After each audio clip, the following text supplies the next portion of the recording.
नमस्कार, मी बसवेश्वर आखाडे. माझी शाळा माझे कार्यालय आपल्या युट्यूब चॅनलवर आपणा सर्वांचं स्वागत. मित्रांनो, काय होतंय इथे दैनंदिन रोजचे जी आर चालतात. प्रत्येक अपडेट आपल्यासाठी महत्वाची असते आणि आपलं लक्ष त्याकडे असं लागून असते. एक छान काव्य आहे मित्रांनो, की भय इथले संपत नाही, असंच काहीसं मला या ठिकाणी वाटतं. आजचा जो जी आर आहे बघा, हा तुमच्या स्क्रीनवर हा जी आर आहे 18 फेब्रुवारी 2026 चा. म्हणजे अगदी आजचाच हा जी आर या ठिकाणी आहे. आणि जी आरचा विषय आहे राज्यातील मान्यताप्राप्त खाजगी अंशतः पूर्णतः अनुदानित माध्यमिक उच्च माध्यमिक शाळातील शिक्षकेतर कर्मचाऱ्यांसाठी सुधारित आकृतीबंध.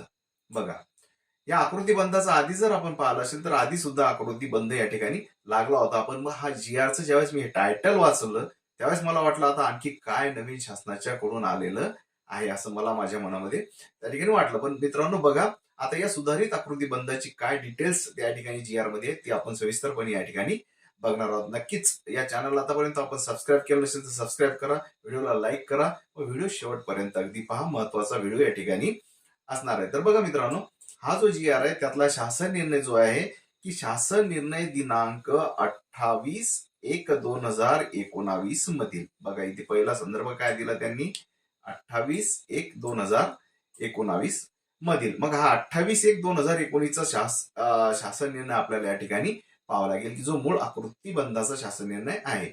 28/2/19 मधील एक लिपिक वर्गीय पदामधील अनुक्रमांक 1 च्या बाबतीत. मग आता याच्या बाबतीत जर आपण पाहायला गेलं तर त्या ठिकाणी आपल्याला असं लक्षात येईल की हा जो शासन निर्णय आहे बघा, हा 28 जानेवारी 2019 चा शासन निर्णय आहे. अगदी तुम्हाला सुटसुटीत समजण्यासाठी अगदी त्या जी आरचे कात्रनं त्या ठिकाणी कापून आपण पीपीटीच्या स्वरूपात तुम्हाला समजण्यासाठी योग्य पद्धतीने या ठिकाणी मांडणी केलेली आहे. तर मित्रांनो बघा, हा आहे तो शासन निर्णय 28 जानेवारी 2019 चा. आणि त्यातला या आजचा जो जी आर आलाय त्यातलं क्रमांक 1 मधील लिपिक वर्गीय पदे आणि त्यातला क्रमांक 1 बघा, हा तुमच्या समोर या ठिकाणी दिसत असेल की विद्यार्थी संख्या 5वी ते 12वी ची 500 पर्यंत आणि त्या ठिकाणी मंजूर होणारं पद असतं ते एक कनिष्ठ लिपिकाच. आणि यात सुधारणेचा हा जो शासन निर्णय आहे 18 फेब्रुवारी 2026 चा, त्यातला हा संदर्भ या ठिकाणी पाहतोय आपण. या निर्णयामध्ये म्हटलेलं आहे 500 पर्यंत एक त्या ठिकाणी काय लिपिकाचं पद मंजूर दाखवलेलं होतं 19च्या शासन निर्णयानुसार. आणि हा जो 26चा शासन निर्णय त्यामध्ये सुद्धा याच जी आरचा संदर्भ आपण या ठिकाणी बघितलेला आहे. आता जर आपण खाली पाहिलं तर त्या ठिकाणी दिसेल तुम्हाला की विद्यार्थी संख्या 5वी ते 12वी ची पटसंख्या आणि 15/3/2024 नुसार.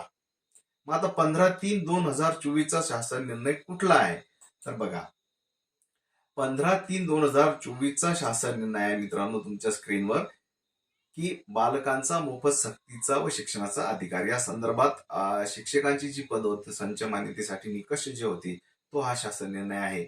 आणि या शासन निर्णयामध्ये काय झालेलं आहे की विद्यार्थी संख्येच्या अनुषंगाने शिक्षक संख्या आणि ते पद वाचण्यासाठी एक सिक्युअर्ड संख्या त्या ठिकाणी या एवढं संख्या असल्यास ते पद व्यपगत होणार नाही, या पद्धतीचा हा शासन निर्णय या ठिकाणी शिक्षकांसाठीचा आहे. आणि याच शासन निर्णयाच्या रिलेटेड हा 2026चा जो कालचा शासन निर्णय नॉन टीचिंगच्या पदाचा तो या ठिकाणी आलेला आहे. आणि मग जर आपण विचार केला की 15/3/2024 नुसार किमान 3 शिक्षक अनुदेय होत असल्यास ही आहे मित्रांनो ही सुधारणा.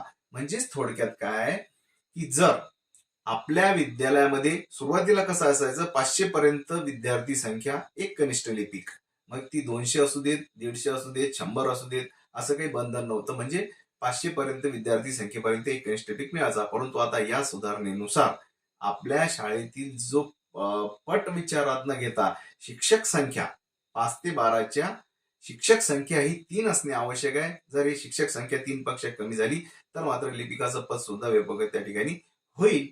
त्यासाठीच हा शासन निर्णय शासनाने काढलेला होता. ही होती अपडेट मित्रांनो शिक्षकेतर कर्मचाऱ्यांच्या बाबतीची. म्हणजेच काय, लिपिकाचं पद आता शिक्षक संख्येवर आणि प्लस विद्यार्थी संख्येवर सुद्धा अवलंबून या ठिकाणी असणार आहे. याच पद्धतीच्या नवनवीन अपडेट आपण माझी शाळा माझे कार्यालय या युट्यूब चॅनलवर देत असतो. नक्कीच व्हिडिओ आवडला असेल लाईक करा, चॅनलला सबस्क्राईब करा, मित्रांपर्यंत शेअर करायला विसरू नका. धन्यवाद.